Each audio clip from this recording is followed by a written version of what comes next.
সালাম আলাইকুম। আমি আগে ভাবতাম একতাই শক্তি, তবে একতার বাহিরেও মাঝে মাঝে চাইলে একাই শক্তি আসলে হওয়া যায়। আর এটার উদাহরণ সবাই হতে পারে না।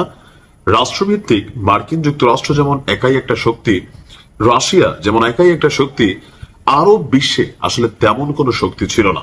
আমরা যে নব্য শক্তির উত্থান দেখলাম তা হচ্ছে ইরান। তবে ভাবেন যে একবার ইরানের নেতৃত্বে তুরস্ক, সৌদি আরব সহ অন্যান্য আরব রাষ্ট্রগুলো যদি আরো একটা টিম তৈরি করে, লাইক পাকিস্তান এখানে বাংলাদেশ চাইলে ঢুকতে পারে, তাহলে আগামী দিনে অথবা আগামী যে প্রজন্ম ভবিষ্যৎ আসছে সেই ভবিষ্যতে নিজেদের শক্তি সামর্থ্য, কারণ কখন যে কি ঘটে, এই যে ধরেন বাংলাদেশের উপরে একদিকে ভারতের গুতানি, আরেকদিকে মিয়ানমারের গুতানি, এখানে অনেকেরই আসলে পলিটিক্স চলে। তো আমরা চাইলেও অনেক কিছু করতে পারি না। কেন? কারণ আমাদের সাথে সুপার পাওয়ার যে কান্ট্রিগুলো আছে তাদের সাথে ভালো কোনো চুক্তি অথবা ভালো কোনো বন্ধুত্ব ওই লেভেলে নাই যে বাংলাদেশের স্বার্থ রক্ষা করতে গিয়া আরেক দেশের সাথে সম্পর্ক খারাপ করবে। তবে আমার মনে হয় যে এই জোটে বাংলাদেশেরও জয়েন করা উচিত। দর্শক, মুসলিম দেশগুলোকে নিয়ে একটা ঐতিহাসিক ন্যাটোর স্টাইলে একটা জোট গড়তে চায় ইরান। আর আমার মনে হয় এই মুহূর্তে ইরানের শৌর্য, বীর্য, ক্ষমতা, রণকৌশল অথবা শক্তিমত্তা, এই সকল কিছু দেখার পরে আরব রাষ্ট্রগুলোর উচিত ইরানের নেতৃত্বে আনা, মানে একটা পতাকার তলে হওয়া। আর এখানে ইরানও সবাইকে ন্যায়সঙ্গত বা ধরেন কি বলা হয় যে নেতৃত্বের জায়গাগুলোতে একটা টিম তৈরি করবে যারা সকলে মিলে এই টিমটাকে পরিচালিত করবে। তবে লিডিং এ থাকতে হবে ইরান, কারণ অন্য কেউ থাকলে গুটিবাজি হইতে পারে, সবাই আমেরিকার চামচ। আমরা দেখছি ইরানের প্রেসিডেন্ট মাসুদ পেজেশকিয়ান তিনি আপনার একটা আহ্বান জানিয়েছেন।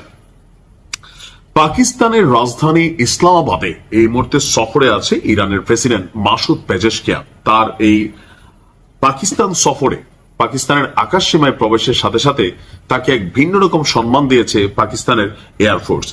পেজেশকিয়ান বলছেন যে আপনার পাকিস্তানের যিনি সেনাপ্রধান আছেন আসিম মনির, এই মুহূর্তে খুবই পাওয়ারফুল একজন ক্যারেক্টার। তো তার সাথে একটা বৈঠক ছিল আপনার পেজেশকিয়ানের। সেখানে পেজেশকিয়ান বলছেন যে মুসলিম দেশগুলোর মধ্যে আরো ঘনিষ্ঠ সহযোগিতা এবং সমন্বয় প্রয়োজন, যাতে তারা নিজেদের অভিন্ন স্বার্থ রক্ষা করতে পারে এবং আঞ্চলিক শান্তি স্থিতিশীলতা প্রতিষ্ঠায় কার্যকর ভূমিকা রাখতে পারে।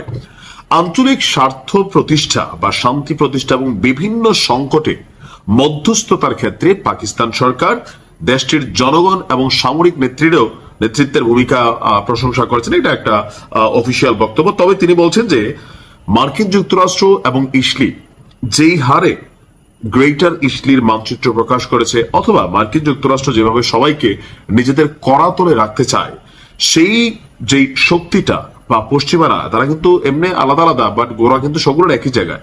এখন এই ভিন্ন পরিস্থিতিতে আগে যে ভয়ভীতির জায়গাটা ছিল, ইরান মনে করছে ওই জায়গা থেকে আসলে বের হয়ে এসেছে। এখন দরকার তেহরানের সাথে অন্যান্য শক্তিশালী আরব রাষ্ট্রগুলোর একটা বন্ধুত্বপূর্ণ সম্পর্ক এবং একটা জোটের প্রয়োজনীয়তা তিনি এখানে উল্লেখ করেছেন। তিনি বলছেন যে মুসলিম বিশ্বের বিপুল রাজনৈতিক, অর্থনৈতিক এবং মানব সম্পদকে কাজে লাগিয়ে পারস্পরিক সহযোগিতা যেমন বাড়ানো যায়, পাশাপাশি কর্মসংস্থান তৈরি করা যায়, পাশাপাশি এই রাষ্ট্রগুলোর যে আপনার সামরিক সক্ষমতা আছে সেগুলো একত্রিত হলে অদূর ভবিষ্যতে এককভাবে কোনো দেশকে ইসলি অথবা মার্কিন যুক্তরাষ্ট্রের কষাতলে বা রসাতলে বা কষাঘাতে কোনোটাতেই পড়তে হবে না। তা আমিও মনে করি যে আসলে এই মুহূর্তে এটা দরকার। আর বাংলাদেশেরও সেই ক্ষেত্রে উচিত হবে এরকম কোন একটা টিমের মধ্যে নিজেদেরকে আপনার ইনক্লুড করে নেওয়া, কারণ অদূর ভবিষ্যতে আসলে কি হয় না হয় এটা বলা যায় না। ইন ফিউচার যদি বাংলাদেশের কখনো লড়াই হয়, সেটা হবে মিয়ানমারের সাথে অথবা সেটা হবে ভারতের সাথে। সেই ক্ষেত্রে আসলে আমাদের প্রস্তুতি কি? যারা ভাবার নিশ্চয়ই ভাববেন। ভালো থাকুন।